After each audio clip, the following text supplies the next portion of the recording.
151 Ghastly Roommate Edenemy. Chapter 4. Yo-Yos and Two Big Green Dudes. Notes. See the end of the chapter for notes. Chapter text Yuichi. What you're thinking of doing is insane. Leo was trying to convince Yuichi not to join the battle nexus as he was packing. I know you wanna prove yourself, but this isn't. What's that? He was pointing at a small blue circle in Yuichi's hand. The rabbit blushed. It's a yo-yo. Aren't yo-yos supposed to have a string? Yuichi seemingly did not. It has one. Watch. As the rabbit threw the yo-yo, a glowing blue cord attached to his middle finger. When he caught it again, the string disappeared. Leo blinked. Wait, was that mystic? You have mystic powers. Yuichi shrugged, stuffing the yo-yo into his pocket. A little. That's so cool. I have mystic powers, too. You know. Leo stopped himself. Or, at least, used to. He waved his hands around, demonstrating his once mystic power. Yuichi laughed. I dunno.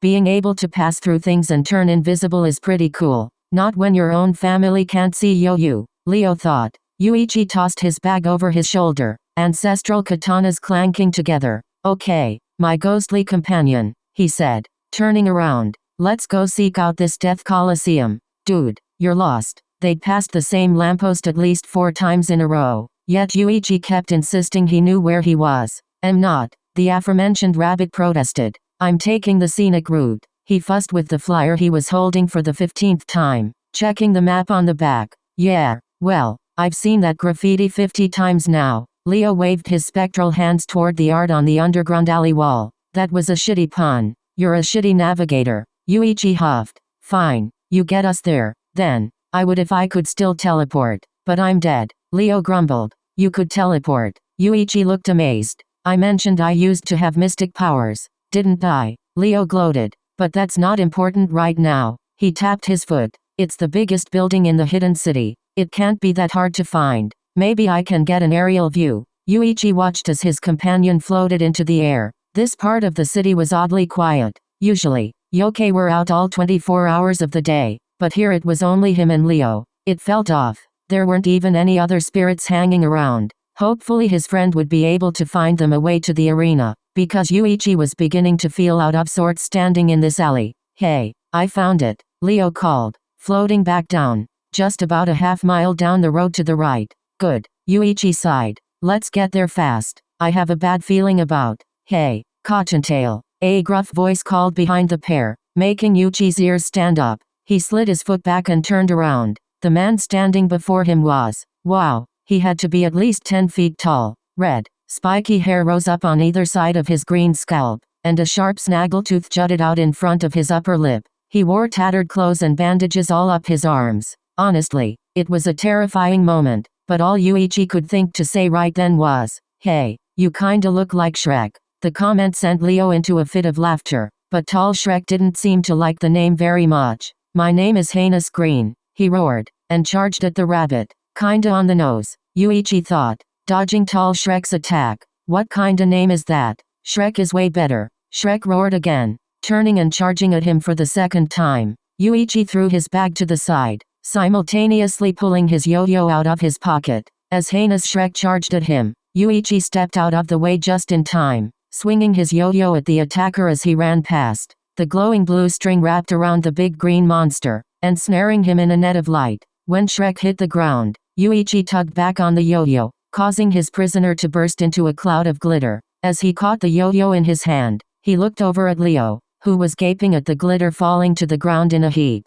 What? Yuichi asked his incredulous spirit. Did you just kill him? Yuichi laughed. No, my yo-yo just teleported him a safe distance away from me. No harm done. He started walking again, this way to the battle nexus. Right. Raph hated this. He shouldn't be here. Why was he here? He should be at home, grieving with his family. So why was he here? That was a long, painful story that Raph didn't have the time or energy to recall. He had come here to burn off steam, but now he was regretting his choices. There were too many people, too many enemies, too many pictures of that champion that he used to know and that he would never know again. Why did he think this was a good idea? Sure, he needed to get the strength back into his right arm, but he couldn't even bring himself to raise his head up in the waiting room of the Nexus. He knew he'd just stare right into the eyes of that goofy smirking face of that stupid, arrogant kid. The kid that he missed so much every day that it hurt. Raph wished he hadn't fought with him so much. Wished he'd been a better older brother.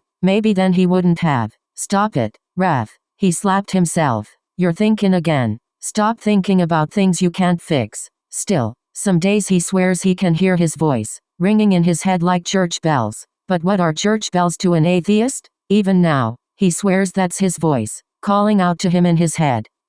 F. He shook his head. No, that's stupid. There's no way. Raph.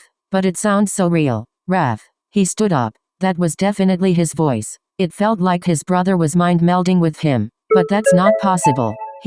Raph's eyes landed on someone. Sitting below the poster of his brother, the champion, was a white rabbit clad in blue. His ears tied behind his head in a way that was not unlike a human ponytail. Something pulled him toward the rabbit, like an invisible string. Before he knew it, Raph was standing directly in front of him. Can I help you? The rabbit asked. His voice didn't pitch up when he asked. It was more like a statement, as if he knew why Raph was there, when even Raph, himself, didn't.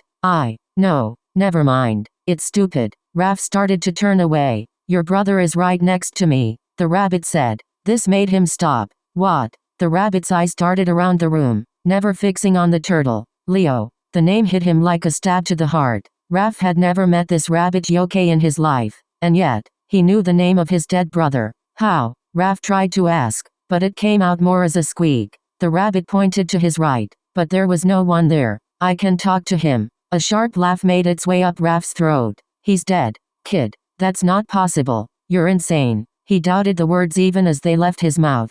He so badly wanted to believe the kid, but there was no possible way that he could actually talk to Leo. Raphael, I swear on my life that I can talk to your brother. The rabbit met his eyes for the first time. Raph had never told him his name. Prove it. Other than I know your name even though you've never told me it. Touché. Yeah, Raph said. My brothers and I saved the world. It'd be, like, weird if you didn't, or something. The rabbit shrugged, looked to his right, waited a minute, and then snorted. Something about a savage Raph. He put air quotes around the name. Oh, Raph realized. This kid is talking to Leo. He's actually talking to Leo.